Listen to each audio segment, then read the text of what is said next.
झारखंड सार्किस melody present.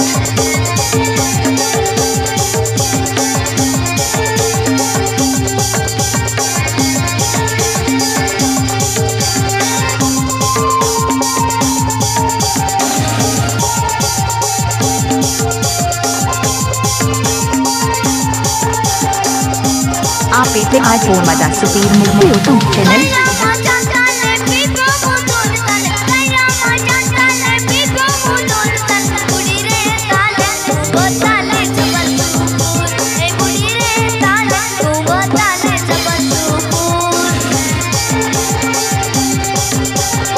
Jharkhand सार्किस melody present.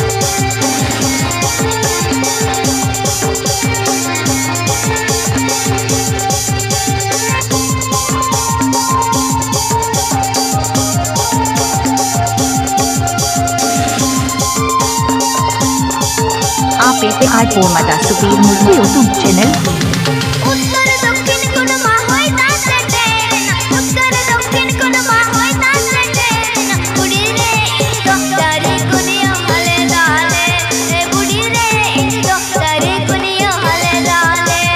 Jharkhand सार्किस मेलेडी प्रेजेंट।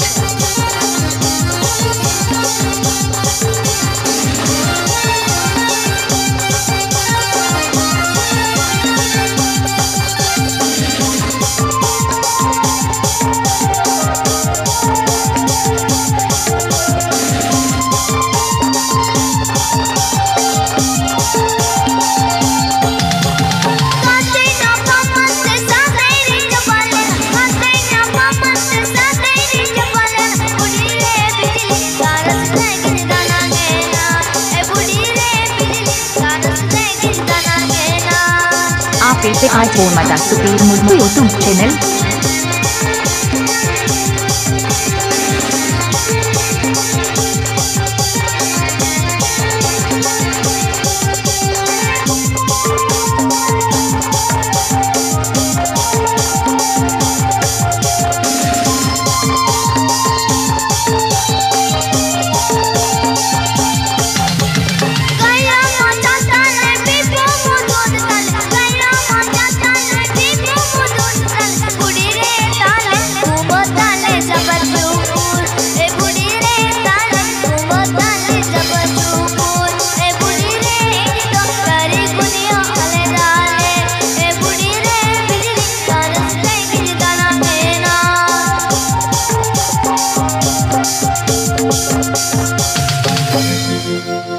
झारखंड सार्किस मेलेडी प्रेजेंट।